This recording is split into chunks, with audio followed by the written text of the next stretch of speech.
یہ مشرکین کہتے ہیں اگر اللہ چاہتا تو نہ ہمارے باپ دادا اس کی سوا کسی اور کی عبادت کرتے، نہ اس کے حکم کے بغیر کسی چیز کو حرام ٹھہراتے.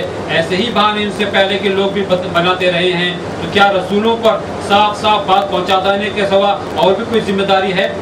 ہم نے ہر امت میں ایک رسول بھیج دیا اور اس کے ذریعے سب کو باخبر کر دیا کہ اللہ کی بندگی کرو، طاغوت کی بندگی سے بچو. اس کے بعد ان میں سے کسی کو اللہ نے ہدایت بخشی اور کسی پہ ضلالت مسلط ہو گئی. پھر ذرا زمین میں چل کر دیکھ لو کہ جھٹلانے والوں کا کیا انجام ہو چکا ہے. اے محمد صلی اللہ علیہ وسلم، تم چاہے ان کی ہدایت کے لیے کتنے ہی حریص ہو، مگر اللہ جس کو بھٹکا دیتا ہے پھر اسے ہدایت نہیں دیا کرتا، اور اس طرح کے لوگوں کی کوئی مدد نہیں کر سکتا. یہ لوگ اللہ کے نام سے کڑی کڑی قسمیں کھا کر کہتے ہیں کہ اللہ کسی مرنے والے کو پھر سے زندہ کر کے نہ اٹھائے گا. اٹھائے گا کیوں نہیں؟ یہ تو ایک وعدہ ہے جسے پورا کرنا اس نے اپنے اوپر واجب کر لیا ہے، مگر اکثر لوگ جانتے نہیں ہیں. اور ایسا ہونا اس لیے ضروری ہے کہ اللہ ان کے سامنے اس حقیقت کو کھول دے جس کے بارے میں اختلاف کر رہے ہیں، اور منکرین حق کو معلوم ہو جائے کہ وہ جھوٹے تھے. رہا اس کا امکان تو ہمیں کسی چیز کو وجود میں لانے کے لیے اس سے زیادہ کچھ نہیں کرنا ہوتا کہ اسے حکم دے کہ ہو جا، بس وہ ہو جاتی ہے. جو لوگ ظلم سہنے کے بعد اللہ کی خاطر ہجرت کر کے گئے ہیں ان کو ہم دنیا ہی میں اچھا ٹھکانہ دیں گے، وہ آخرت کا اجر تو بہت بڑا ہے. کاش جان لے مظلوم جنہوں نے صبر کیا ہے اور جو اپنے رب کے بھروسے پر کام کر رہے ہیں کیسا اچھا انجام اس کا منتظر ہے. اے محمد صلی اللہ علیہ وسلم، ہم نے تم سے پہلے بھی جب کبھی رسول بھیجے آدمی ہی بھیجے ہیں جن کی طرف ہم نے پیغامات وہی کیا کرتے تھے. اہل ذکر سے پوچھ لو اگر تم لوگ خود نہیں جانتے. پچھلے رسولوں کو بھی ہم نے روشن نشانیاں کتابیں دے کر بھیجا تھا، اور اب یہ ذکر تم پر نازل کیا ہے تاکہ تم لوگوں کے سامنے اس تعلیم کی تشریح اور توضیح کرتے جاؤ جو ان کے لیے اتاری گئی ہے، تاکہ لوگ خود بھی غور و فکر کریں. پھر کیا وہ لوگ جو دعوت پیغمبر کی مخالفت میں بدتر سے بدتر چالیں چل رہے ہیں اس بات پہ بالکل بے خوف ہو گئے ہیں اللہ ان کو زمین میں دھسا دے یا ایسے گوشے میں ان کا عذاب لے آئے جدھر سے ان کو آنے کا ان کو وہم گمان تک نہ ہو، یا اچانک چلتے پھرتے ان کو پکڑے، یا ایسی حالت میں نہ پکڑے جب انہیں خود آنے والی مصیبت کا کھٹکا لگا ہوا ہو اور اس سے بچنے کی فکر میں چوکنے ہوں. وہ جو کچھ بھی کرنا چاہے یہ لوگ اس کو عاجز کرنے کی طاقت نہیں رکھتے. حقیقت یہ ہے کہ تمہارا رب بڑا ہی نرم اور رحیم ہے. اور کیا یہ لوگ اللہ کی پیدا کی ہوئی کسی چیز کو بھی نہیں دیکھتے کہ اس کا سایہ کس طرح اللہ کے حضور سجدہ کرتے ہوئے دائیں و بائیں گرتا ہے؟ سب کے سب اسی طرح اظہار عجز کر رہے ہیں. زمین و آسمانوں میں جس قدر جاندار مخلوقات ہیں اور جتنے ملائکہ ہیں سب اللہ کے سامنے سربسجود ہیں. وہ ہرگز سرکشی نہیں کرتے اپنے رب سے جو ان کے اوپر ہے، ڈرتے ہیں اور جو کچھ حکم دیا جاتا ہے اسی کے مطابق کام کرتے ہیں. تو پیچھے یہ بات آئی تھی کہ مشرکین آپس میں جب ملتے ہیں تو کوئی ایک دوسرے سے پوچھتے ہیں کہ بھئی یہ کیا کوئی آج نیا کلام نازل ہوا اور کیسا ہے، تو اس میں تبصرہ کرتے تھے کہ اساطیر الاولین پہلوں کی داستانیں اور قصے کہانیاں ہیں. اب اس کے برعکس یہاں پہ کہا جا رہا ہے کہ جو متقی لوگ ہیں، خدا سے ڈرنے والے لوگ ہیں، جب ان سے کہا جاتا ہے کہ بھئی آپ کے رب نے کیا نازل فرمایا تو کہتے ہیں قالوا خیرا، بہتری ہی اللہ تعالیٰ نے بہتر چیز اللہ تعالیٰ نے نازل فرمائی. تو اس طرح کے جو لوگ ہیں جو نیکوکار ہیں اس دنیا میں ان کے لیے بہتر انجام ہے، اور آخرت تو بہت ہی زیادہ بہتر ان لوگوں کے لیے ہوگی. تو بہت ہی بہتر گھر ہے جو ملے گا متقی لوگوں کے لیے، اور اس گھر کی جو وضاحت کی گئی. اس طرح سے فرشتے انہیں جنت میں لے کر جائیں گے تو انہیں سلام کریں گے اور کہیں گے کہ جنت میں آپ لوگ داخل ہو جائیے، دنیا میں جو آپ نے اعمال صالحہ کیے ہیں اس کے بدلے میں یہ جنت آپ کو مل رہی ہے. تو اب اس کے بعد کافروں کی طرف متوجہ ہوئے. یہ سب کچھ واضح ہو جانے کے بعد اب یہ کفار مکہ آخر کس بات کے منتظر ہیں؟ کیا اسی بات کے منتظر ہیں کہ فرشتے ان کے پاس آ جائیں یا تمہارے رب کا کوئی فیصلہ ہی آ جائے؟ تو اسی طرح کی حرکتیں جو آج یہ کر رہے ہیں ان سے پہلے کے لوگ بھی کر چکے ہیں. تو جب ان کو اللہ تعالیٰ نے سزا دی تو اللہ کا کوئی ظلم ان کے اوپر نہیں تھا، بلکہ حقیقت میں خود اپنا ظلم تھا جو اپنے اوپر وہ کر رہے تھے، اور ان کی بدعملی کی سزا انہیں آ کے مل کے رہی. تو یہ مشرکین جب پکڑے جاتے ہیں یا ان کے سامنے دعوت پیش کی جاتی ہے تو کہتے ہیں قال الذین اشرکوا، ان لوگوں نے شرک کیا، کہتے ہیں لو شاء اللہ ما عبدنا من دونہ من شیء نحن ولا آباؤنا ولا حرمنا من دونہ من شیء.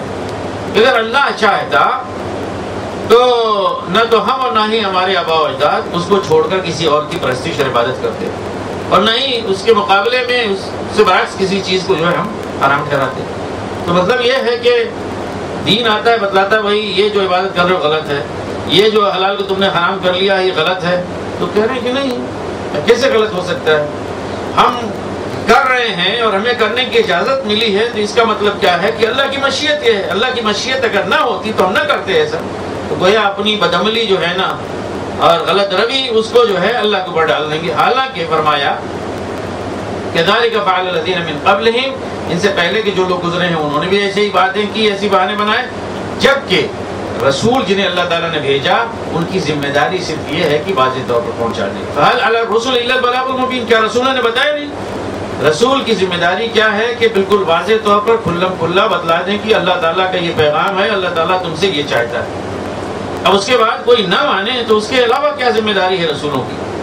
اور یہ بھی بتلا دیا کہ اللہ تعالیٰ نے ہر امت میں ایک رسول بھیجا اسی پیغام کے ساتھ کہ اللہ ہی کی بندگی کرو، اللہ ہی کی اطاعت کرو، اسی کی پرستش اور پوجا کرو، اور طاغوت سے بچو، یعنی طاغوت کی عبادت، طاغوت کی بندگی، طاغوت کی غلامی، اس کی پرستش سے بچو۔ ہر وہ چیز جو اللہ کے مقابلے میں ہے، چاہے وہ خود کھڑا ہو یا کسی کو کھڑا کرے، وہ طاغوت ہے، اس سے بچو۔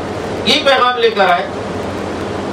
تو اب جب پیغام مل گیا لوگوں کو تو اس کے بعد اللہ نے کسی کو تو ہدایت دی، اور کوئی شخص ان میں سے ایسا ہے کہ جس کے اوپر گمراہی چشمہ ہو کر رہے گی، جس کے اوپر گمراہی چشمہ ہو کر رہے گی، کہ مطلب اس کا مطلب یہ ہے کہ اس نے اپنے آپ کو اللہ کے قانون کی روح سے اس زمرے میں ڈال دیا جو جن کے اوپر گمراہی مسلط ہوتی ہے۔ ایک لوگ تم لوگ چل گئے ملک میں، زمین میں، دیکھو کہ ایسے جھٹلانے والوں کا کیا انجام ہوا۔ اور پھر رسول اللہ صلی اللہ علیہ وسلم سے کہا کہ دیکھیں آپ بڑی زیادہ جدوجہد کر رہے ہیں، محنت کر رہے ہیں، آپ خواہ کتنی حریص ہوں ان کی ہدایت کے لیے، جسے اللہ گمراہ کر دے اسے کوئی ہدایت نہیں دے سکتا۔ مطلب یہ کہ جو بالکل وہ ہے عناد میں پڑا ہوا ہے، تکبر کر رہا ہے، اللہ کی ہدایت کو قبول کرنے کے لیے تیار نہیں، تو اللہ تعالیٰ نے اس کو گمراہی میں چھوڑ دیا ہے۔ اب اسے ہدایت دینے والا نہیں ہے، جب اللہ ہدایت نہیں دے گا تو پھر دنیا کی کوئی اور طاقت نہیں ہے کہ اسے ہدایت دے۔ تو پھر اس کے بعد بعد الموت کا تذکرہ ہو رہا ہے کہ جب انبیاء نے یہ بتلایا کہ مرنے کے بعد تمہیں دوبارہ اٹھایا جائے گا، حساب کتاب ہوگا، تو اقسموا باللہ جہد ایمانہم، تو انہوں نے پوری طاقت سے قسمیں کھائیں، اور قسمیں کھا کر کے کیا کہا؟ لا یبعث اللہ من یموت، مرنے والوں کو اللہ دوبارہ نہیں اٹھائے گا، نہیں زندہ کرے گا۔ بلا وعدا علیہ حقا، کیوں نہیں؟ یہ اللہ کی ذمہ ایک ایسا وعدہ ہے جو وعدہ برحق ہے، پورا ہو کے رہے گا، ولکن اکثر الناس لا یعلمون، لیکن لوگوں کی اکثریت جانتی نہیں۔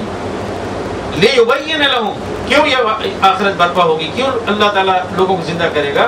لیبین لہم الذی یختلفون فیہ، یہ بھی دیکھیے بہت اہم وجہ ہے، تاکہ اللہ تعالیٰ بتلائے، حقیقت واضح کرے ان معاملات میں جس میں اختلاف کرتے تھے۔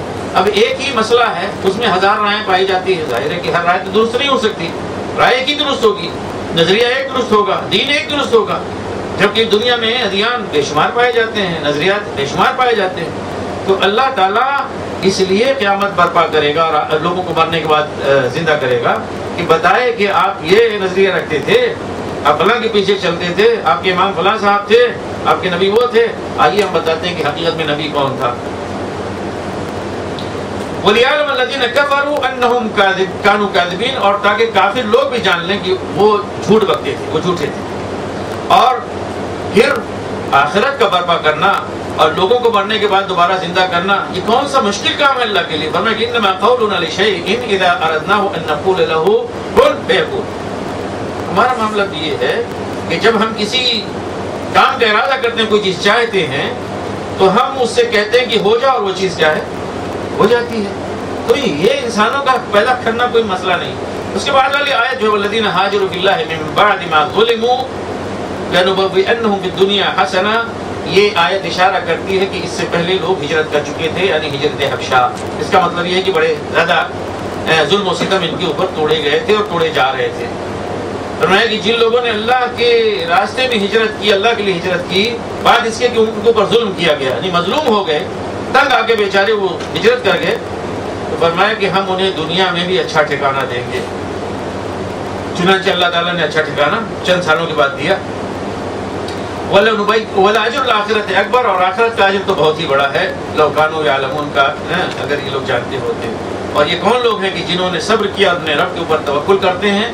اور پھر فرمایا جو نبوت کے لوگ انکار کر رہے تھے رسول اللہ صلی اللہ علیہ وسلم کی، فرمایا کہ آپ سے پہلے ہم نے بہت سارے لوگ بھیجے ہیں، انسانی بھیجے ہیں، آدمی بھیجے ہیں رسول بنا کر، ان کے اوپر ہم وہی کرتے رہے ہیں۔ آپ ان کو اگر تم لوگوں کو نہیں معلوم ہے تو اہل کتاب سے جا کے پوچھ لو۔ اہل ذکر سے مراد اس بارے میں اہل کتاب ہے، اللہ تعالیٰ یعنی اہل کتاب سے جا کے پوچھو کہ اللہ تعالیٰ نے انسانوں کی ہدایت کے لیے انبیاء بھیجے کہ نہیں، صحیفے بھیجے کہ نہیں۔ تو ان انبیاء کو جنہیں رسول بنا کر بھیجا وہ سارے کے سارے انسانی تھے، اور انہیں کس چیز کے ساتھ بھیجا؟ بالبینات والزبر، واضح آیات کے ساتھ، واضح دلیلوں کے ساتھ اور صحیفوں کے ساتھ۔ اور فرمایا اسی طرح سے وَأَنزَلْنَا إِلَيْكَ الذِّكْرَ، اے محمد صلی اللہ علیہ وسلم ہم نے تمہاری طرف یہ ذکر نازل فرمایا۔ پہلے انبیاء کو ہم نے بینات دیا، زبور دیا، زبور کی جمع زبور، اس سے بنے صحیفے ہوتے ہیں۔ جیسے قرآن ہر کتاب کو کہا جاتا ہے ویسے زبور بھی ہر کتاب کو کہا جا سکتا ہے، صحیفے۔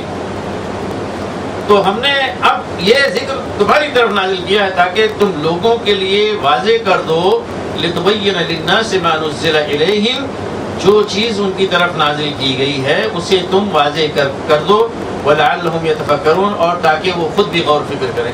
یہاں پہ دیکھیے نہ صرف یہ کہ قرآن کی نزول کا وہ تذکرہ ہو رہا ہے اس سلسلے میں جو انبیاء کرام پہ نازل ہوئے، بلکہ یہاں پہ ایک چیز اور بھی بیان ہو رہی ہے کہ رسول اللہ صلی اللہ علیہ وسلم کی ذمہ داری صرف یہ نہیں تھی کہ قرآن شریف آئے تو اس کو اچھی طرح سے جسے قاری حضرات تلاوت کرتے ہیں تلاوت کر کے سنا دیں، بلکہ قرآن کا معنی اور مفہوم اور اس کا منشا اور مقصد کیا ہے وہ بھی لوگوں کو سمجھا دیں۔ گویا اللہ کے رسول صلی اللہ علیہ وسلم کی سنت اور حدیث یہ اسلامی شریعت میں ایک حجت ہے قرآن کے بعد، اور وہ لوگ جو اس کا انکار کرتے ہیں وہ حقیقت میں قرآن کا انکار کرتے ہیں۔ انکار حدیث، اتنا انکار حدیث، انکار حدیث تک بس نہیں ہے بلکہ وہ انکار قرآن پر جو منتہی ہوتا ہے۔ اس لیے فرمایا لِتُبَيِّنَ لِلنَّاسِ مَا نُزِّلَ إِلَيْهِمْ، یہ نہیں کہا گیا کہ لِتَتْلُوَ عَلَى النَّاسِ مَا نُزِّلَ إِلَيْهِمْ، تاکہ تم بیان کرو، واضح کرو، سمجھاؤ اس چیز کو لوگوں کے لیے جو لوگوں کے لیے نازل کی گئی ہے، اور پھر لوگ خود بھی غور و فکر کریں اس میں۔ آگے آیت جو آخری آیات ہیں جس میں آیت سجدہ آئی ہے، فرمایا کہ کیا ان لوگوں نے، یعنی ایسی جانور قسم مشرکین، ان لوگوں نے دیکھا نہیں، غور نہیں کیا وہ تمام چیزیں جنہیں اللہ نے پیدا کی، ہر وہ چیز جسے اللہ تعالیٰ نے پیدا کیا ہے، دیکھا نہیں انہوں نے کہ اس کا سایہ دائیں اور بائیں جو ہے کیا ہے، جھکتا ہے، اللہ کے سامنے سجدہ ریز ہوتا ہے۔ یعنی اللہ سبحانہ وتعالیٰ نے ہر ایک چیز جسے وجود بخشا ہے، جو عین کا مطلب ہوتا ہے کہ کوئی ایک چیز جو نظر آتی ہے تو لازماً اس کا سایہ ہوگا۔ یہ سائے کیا ہے، دائیں بائیں جھکتے ہیں، حقیقت میں یہ تعبیر ہے ان کی اپنی عبادت کی، اس چیز کی کہ وہ اللہ کے سامنے جھکے ہوئے ہیں اور اللہ کے سامنے اپنی پستی کا اظہار کر رہے ہیں۔ تو اگلی آیت میں اسی حقیقت کو بیان کیا گیا کہ وَلِلَّهِ يَسْجُدُ مَا فِي السَّمَاوَاتِ مَا فِي الْأَرْضِ مِن دَابَّةٍ وَالْمَلَائِكَةُ وَهُمْ لَا يَسْتَكْبِرُونَ، ہر چوپایا، ہر جاندار، دابہ کے معنی اصل تو ہوتے ہیں جانور کے، لیکن دابہ یہ اس طرح جب آئے تو اس کا مطلب ہوتا ہے ہر جاندار، ہر جاندار، جانور، چوپائے، چرند پرند اور انسان بھی، یہ سب کے سب اور جو کچھ بھی آسمان اور زمین میں ہے جانوروں میں سے سب کے سب اللہ کے سامنے سجدہ ریز ہوتے ہیں، اور فرشتے بھی سر پر سجود ہوتے ہیں، اور وہ تکبر نہیں کرتے، گھمنڈ نہیں کرتے، اپنی بڑائی کا گھمنڈ نہیں کرتے۔ یخافون ربهم من فوقهم ويفعلون ما یؤمرون، وہ اپنے رب سے ڈرتے ہیں، اپنے اوپر اپنے رب سے ڈرتے ہیں اور وہی کرتے ہیں جو ان کا رب انہیں حکم دیتا ہے۔ تو فرشتے حقیقت میں ان کا خاص طور سے تذکرہ کر کے آخر میں کیا گیا کہ وہ تکبر نہیں کرتے اور اللہ کے سامنے جھکتے ہیں، اپنے اللہ سے ڈرتے ہیں، اور جو کچھ انہیں حکم دیا جاتا ہے وہی کرتے ہیں۔ اس لیے کہ فرشتوں کے بارے میں نہ صرف یہ کہ مشرکین عرب بلکہ ان سے پہلے کے مشرکین اور بعد کے بھی مشرکین فرشتوں کے بارے میں غلط قسم کے نظریات اور تصورات رکھتے تھے کہ اللہ کے جو ہے قریبی ہیں، اللہ کے بیٹے ہیں یا بیٹیاں ہیں، چہیتیاں ہیں وغیرہ وغیرہ، اور ان کے ذریعے سے کام کروا لیں گے، اور یہ کہ وہ اللہ کے کنبے سے تعلق رکھنے والے ہیں، مختلف چیزیں۔ فرمایا کہ نہیں، وہ بھی تمہاری طرح کیا ہے، وہ بھی اللہ کے بندے ہیں، اللہ کے سامنے جھکے ہوئے ہیں، اور ان میں سے کسی کی کیا مجال ہے کہ وہ اللہ کے حکم سے سرے منہ جو ہے وہ نافرمانی کرے، بلکہ ان کا کام یہ ہے کہ وہ تو ذرہ برابر بھی نافرمانی ہوتی، ہمیشہ وہی کام بجا لاتے ہیں جس کا انہیں حکم دیا جاتا ہے۔ اللہ سے دعا ہے کہ ہمیں اپنی کتاب عزیز پڑھنے سمجھنے اور عمل کرنے کی توفیق عطا فرمائے۔ وآخر دعوانا الحمدللہ رب العالمین۔ یہ آخری آیت سجدہ تھی، آپ حضرات سجدہ کر لیں۔